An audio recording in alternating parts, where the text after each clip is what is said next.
বাংলাদেশের গুরুত্বপূর্ণ জায়গায় আগুন একটি নয় দুটি নয় একাধিক। মিরপুরে আগুন, ঢাকা বিমানবন্দরের মতো জায়গায় আগুন, চট্টগ্রামে আগুন, নারায়ণগঞ্জে আগুন, সদরঘাটে আগুন। এটা কি দুর্ঘটনা নাকি পরিকল্পিত? এই আগুনগুলো কখন লাগতেছে?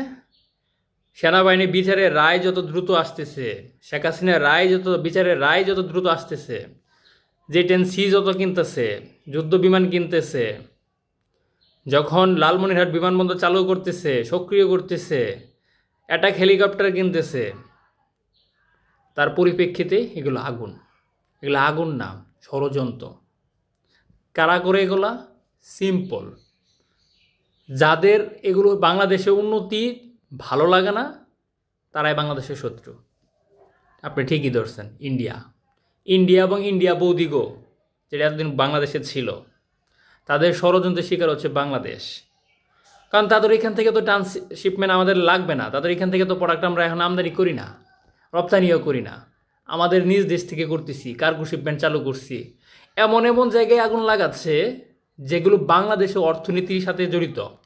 এইগুলো আগুন লাগায় ধ্বংস করে দিলে বাংলাদেশের অর্থনীতি ভঙ্গুর। আর এই মানুষগুলাই 16-17 বছর ক্ষমতায় ছিল। তাহলে বুঝেন কীরকম ডাকাতি না করছে।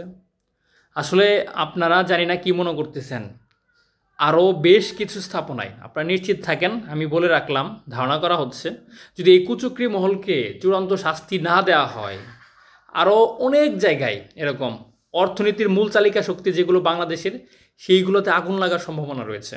সেটা হতে পারে কক্সবাজার, চট্টগ্রাম এবং বিভিন্ন শিল্পনগরী এবং ইপিজেডগুলো, বিদ্যুৎ, তার গ্যাস, প্রাকৃতিক খনি সহ মূল্যবান যে জায়গাগুলো রয়েছে, এই জায়গাগুলোতে আগুন লাগার সম্ভাবনা রয়েছে। আমি ডক্টর প্রফেসর ইউনূসকে বলবো, অন্তর্বর্তীকালীন সরকারকে বলতে চাই, আপনি কঠোর হস্তে দমন করেন। সেই সাথে শুধু সরকারের উপর দায় দিলে চলবে না। আপনি, আমি, আমরা যারা পাবলিক আছি, সবার এক হয়ে কাজ করতে হবে দেশের জন্য।